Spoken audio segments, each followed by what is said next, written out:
r/ask Reddit. What was supposed to be the next big thing, but totally flopped? Google Glass. I heard one of the biggest issues was that it was too heavy and felt uncomfortable, but they literally couldn't make it any lighter.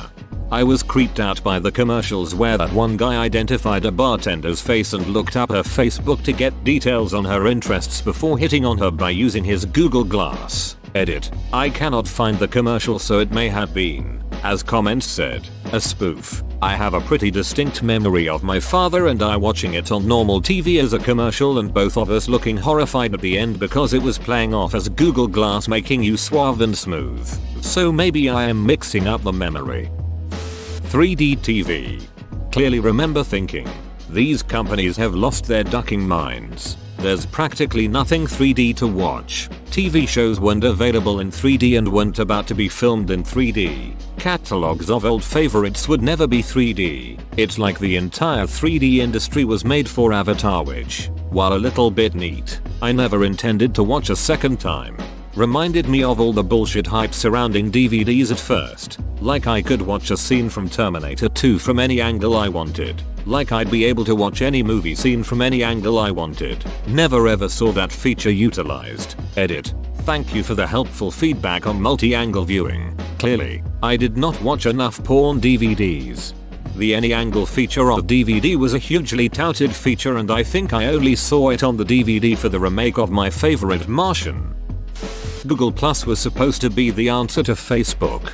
That was a lesson on how not to handle hype. There was so much hype around Google Plus. It was infectious. But they refused to open it up to everyone and maintained a very hardline invite-only system.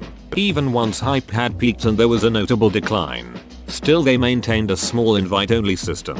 I remember by the time they decided to open it up to everyone, the hype was well and truly dead and no one bothered with it. They should have cashed in when hype was high, but they, I assume, got greedy, thinking the hype would just infinitely increase and people wouldn't get bored waiting to get in. And then they tried to force it upon everyone by integrating it with YouTube.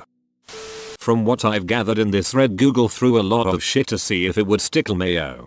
That's basically their business model. I read somewhere, ages ago, that Google was willing to try just about anything their R&D people put out there, and if it didn't look like it was going to be a $1 billion return, they'd can it and move on. Also, a lot of things they cancel have features that end up in their mainstream projects, like the conversation view, mail categories, trip thing, snizzing from inbox are all just part of Gmail now.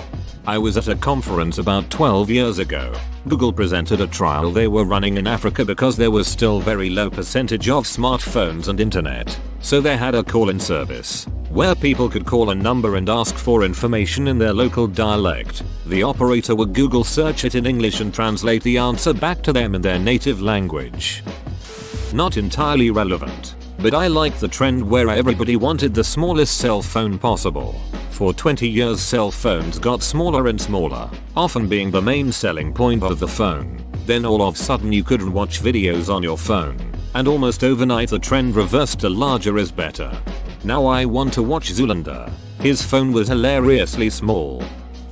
Google Wave. It was supposed to replace email with a more collaborative approach. Essentially it was like a dynamically created discussion board you'd share with select people and you could have a more readable discussion than one with a bunch of forwards and CCs and the like. I thought it was a good idea, but it flopped big time and Google got rid of it after a few years.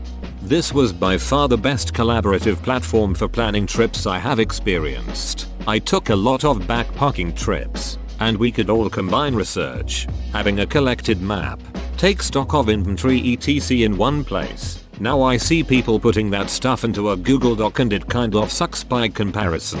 RIP Google Wave. I worked with a guy who used Wave. We collaborated on a personal project using it and it was a great tool. We also used it to plan some game nights at the office and it worked well for that too. Honestly, I think it was almost ahead of its time. I see similar collaboration concepts now in Microsoft Teams and it's highly used by my company. Airship travel. These were the next awesome way to travel long distances. In fact, the spire on top of the Empire State Building was meant as an anchoring point for airships. The Hindenburg kind of put a damper on it, though. Anyone remember the Archer episode where he was aboard a helium? I think. Airship, and he kept smacking people for lighting cigarettes and stuff, repeatedly failing to understand it wasn't hydrogen. LOL classic. Which part of this aren't you getting? Well, obviously the core concept. Lana. The Segway. It was supposed to change the way everyone lived. The invention of the century or something like that. A really big deal. Then someone decided to take off the handle, call it a hoverboard. Those boards don't work on water. Segways were supposed to revolutionize travel and replace the automobile. Now they are just used for guided tours for dorks and tourist traps. It cannot be overstated how much hype there was around the Segway, or how completely it failed to live up to the hype. Correction.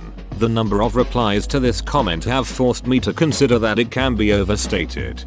For anyone who wasn't really around for that, it was marketed as the new form of transit before anyone saw pictures or had details about it. This isn't a case of here's an electric scooter thing and hype built up until it was released. It was mountains of pre-reveal hype followed by it all evaporating the instant people saw what it was. The Dark Universe Cinematic Universe, starting with 2017's The Mummy. I cannot think about that movie without remembering when they accidentally released an incomplete trailer. Best movie trailer ever. For those curious, https://yahoo bz0mgrwqb6w edit. Mayo this blew up. Thanks for all the rewards. I remember watching it when it first debuted and was so intrigued by the purposeful eerie effect without music, and then the bird hits the pilot, and I'm like, oh, they ducked up. That fake fat they put in chips in the 90s that made everyone poop their pants. Edit. Thanks for the silver. Obligatory, of course. My top comment is Ray. Anal leakage. I was on a Boy Scout camping trip when these were coming out. Someone walked around giving out free bags as a promotion. A bunch of young teenage boys getting a bag with a loose stool warning on it devolved into 24-48 hours of conversation about nothing but loose stool pretty quickly. Edit. Picture of label added http://imgur, LLGWZP6. I think the term used in the packaging was anal leakage. The Panama Papers edit. Since I have your attention, I'd like to direct you to Isage's response here. Seriously, the sad thing is, we all knew it would be like this. Another sad thing is that it is all still happening. Oh, and the journalists who did this mysteriously died. Xbox Kinect. I'm sad to say I agree. I got an Xbox One when they were bundled with Kinect. The only thing I used it for was Xbox On and Xbox Off, LOL. Nothing was worse than getting red carded in FIFA when the mic heard you swear at the TV. Movie Pass. I sure got my money's worth while it was around. I never watched more movies in a month than when I had Movie Pass. Such a horribly consumer-friendly concept that was never going to work long term. Unfortunately, after I ended my subscription, they signed me back up at least 2 more times without my consent. But I caught on and cancelled before they got any more of my money. This one might be a bit obscure just because I've only ever met one other person familiar with it, but Google's Project Ara modular smartphone was looking like it could have been the end-all be-all of smartphones. Based off the Phonoblox idea of having a Lego-like hot swappable module phone. The idea was that you could switch out any components of the phone on the fly. Camera, fingerprint scanner, even different quality screens. Conceptually, it really looked like it could take over the phone market, as it would lead to people not having to buy whole new phones anymore, but rather replacement or upgraded parts to a phone they already liked, thereby reducing costs and increasing utility. You don't want a phone with 5 cameras that inflate the cost unnecessarily. Just buy a 1 camera module. You want a 1440p Super AMOLED screen to replace your 720p regular screen? Buy one and swap it in. However, like many Google projects, it died off for myriad reasons and the long-standing era of $1,000 smartphone slabs lived on. Yes, I remember this. I was very excited when they announced it. I wonder what happened. I guess maybe because of comparability issues with multiple hardware systems from a multitude of manufacturers who have their own protocols. But damn wish they went through with it. Embedded code is pretty hard to get right when you're working with a single processor. I imagine it's worse when you want components to be hot swappable. Hoverboards? I remember in a span of 3 months everyone had them and showed them off and then they just disappeared. Edit. After further investigation I discovered they were banned in my province a number of years ago. I always hate the fact that they were called hoverboards. Same. I refuse to ever call them that. Actual floating hoverboards were always shorthand for a holy grail product that would officially herald us as being in the sci-fi future. And instead of being invented, we got a shitty sideways skateboard thing that caught on fire, yet successfully stole the name. It's like if a new backpack with a built-in Samsung tablet, named the Jetpack trademark sign, came and went and now that term was ruined after decades of actually meaning something. Mini disc. TBH, I miss mini discs. They were great. And the satisfying mechanical click you'd hear whenever you shut the lid. Man, I miss my mini disc. I gave it away to one of my high school buddies. 2020. We won't get a month of 4/20 for a whole 100 years though. Well hey, at least 2048 will be extra special. It's a power of 2. At the time video calling with your phone completely flopped because 3G couldn't support it. There was so much advertising about this thing that was meant to be huge but the tech really didn't work yet. But it did blow up later on with 4G, better phones, Wi-Fi and more public spaces. And COVID. I never video chatted with anyone before COVID. My friend who studies medicine had to install Second Life about 2 years ago for a class meeting. I don't get why they couldn't have used Skype, but okay. As a CS student I wondered WTF Second Life was doing on all the lab PCs. I thought it was some kind of joke until people with PhDs started talking about how great of a collaboration tool it was. It wasn't. That's hilarious. HD DVD still remember half the movies being blue and the others red. This was gonna be my contribution to the thread. I worked at a Best Buy, Future Shop, at the time in home theater, and I remember all the 30 minutes conversations with customers about if they should buy a Blu-ray or a HD DVD. Connie 2012.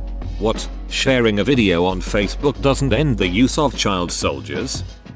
AOA and microconsoles in general. They're fairly popular with pretty niche audiences. Apparently the AOA is a really good platform for emulating, but the problem is you can't really advertise a product that's really good at something that's in a gray area legally. Amazon's shopping buttons. They pushed really hard for those and I never saw the point. Those things are hilarious. Amazon practically gave them away because they were sure they'd make it back in increased sales. But the only people I ever saw buying them were the maker crowd who just wanted the parts. This is why my husband bought them, and there they sit. Asbestos, technically it was a hit, right until it flopped when people figured out the whole inhaling rock fibers is not healthy thing.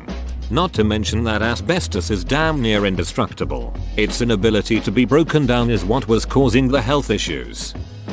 Soap shoes. These were like normal shoes, but you could grind on rails with them via an indent in the sole. If you heard of these things from somewhere that wasn't Sonic Adventure 2, please tell me where, and please tell me where I can buy a pair. I wanted those so bad in 5th grade, but my parents swore I would break my neck. I recently found a documentary on the main kid in all the commercials. I think it was called The Last Soaper. It's on YouTube. About 20 minutes or so. He's in his 40s now. Still so pilled it. Title was Soap or Die, as the redditor below B pointed out. Soap or Die, the guy's name is Ryan Johnsamis. He's a pickup artist in Vegas who still soaps in his free time. P.T. Demo. This one still hurts. I know. That one felt like a masterpiece in the making. Edit. I feel like I need to clarify that I do not think video calling is useless or unpopular. I understand how it has helped out a great deal with medical, legal, educational and other fields. I also understand that the younger generation is a lot more comfortable with casual use of video calls. My point is that since the telephone came into widespread usage, there was this sense that the change to audio and video was inevitable and that it would become the default way to communicate over distance. Until the cordless handset became affordable, you were required to be in a specific location to make or receive a phone call, and their projections of telecommunications developments of the future were predicated on phones being in fixed locations. What I'm saying is that I don't believe video calling will ever supplant the text message as the default way to transmit short informational messages. Video calling may gain popularity for chatting and socializing, but the text is more or less here to stay for short messages. Nobody wants to go through the "Hi, how are you?